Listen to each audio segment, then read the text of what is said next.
capita di pensare al fatto di riuscire a stare o non stare nella realtà in cui siamo e vedere o non vedere le cose che ci circondano e da che cosa dipenda tutto questo.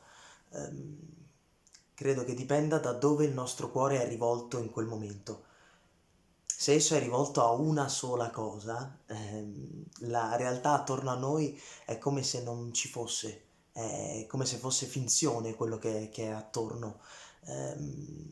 Capita spesso quando si è lontani da qualcuno o da qualcosa di cui si è innamorati, di iniziare a vedere quella cosa o quella persona in ogni momento della nostra esistenza e in ogni cosa della nostra esistenza. Quindi le case non sono più case, i libri non sono più libri, ma continuano ad essere quell'oggetto d'amore. Il fatto è che questa condizione può diventare debilitante quando il senso della vista si sovrappone totalmente al sentire dell'anima. E il fatto è che non si riesce ad uscire da questa condizione quando si è davvero innamorati.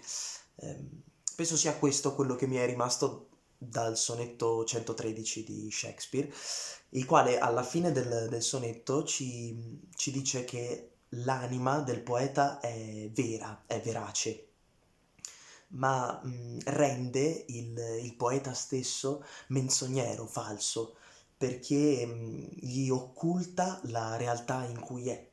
Ehm, ma io mi chiedo a quel punto qual è la vera realtà?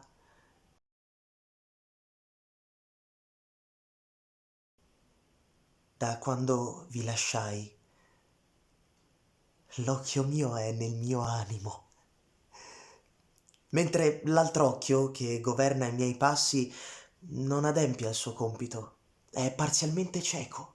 Fa mostra di vedere, ma in verità è già estinto, che non trasmette al cuore alcuna forma di uccello, fior, figura che esso afferri, né di codesti oggetti fa l'animo partecipe, né la sua vista sa trattener quel che coglie. Veda esso infatti cosa la più laida o gentile, il volto più soave o l'esser più deforme, il monte o il mare, o il giorno o la notte, il corvo o la colomba, sulle vostre fattezze li modella, d'altro incapace, colmo sol di voi, l'animo mio verace